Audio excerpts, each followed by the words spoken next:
Hello Telugu క్యాథలికన్, know your church అనే యొక్క ఛాలెంజ్లో భాగంగా ఇవాళ మనం మరియమాత అపోస్తుల రాజ్ఞి దేవాలయాన్ని చూస్తున్నాం.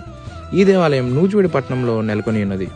మనం కనుక ఈ యొక్క దేవాలయంలో ప్రవేశించగానే దివ్యబలి పీఠం కింద ఎడం వైపున ఉన్నటువంటి దేవరహస్యం గల రోజా పుష్పమాత అనే యొక్క మరియ తల్లి స్వరూపం దేవాలయపు ప్రత్యేక ఆకర్షణగా నిలిచింది.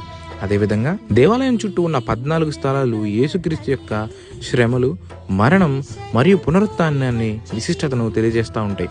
అదేవిధంగా ఈ యొక్క దేవాలయం మరియ తల్లి మధ్యస్థ ప్రార్థన ద్వారా ఎన్నో అద్భుత కార్యాలు జరగడం జరిగింది.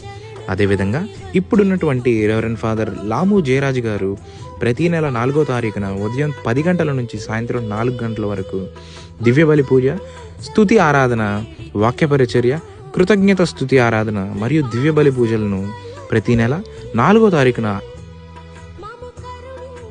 నిర్వహించడం జరుగుతుంది.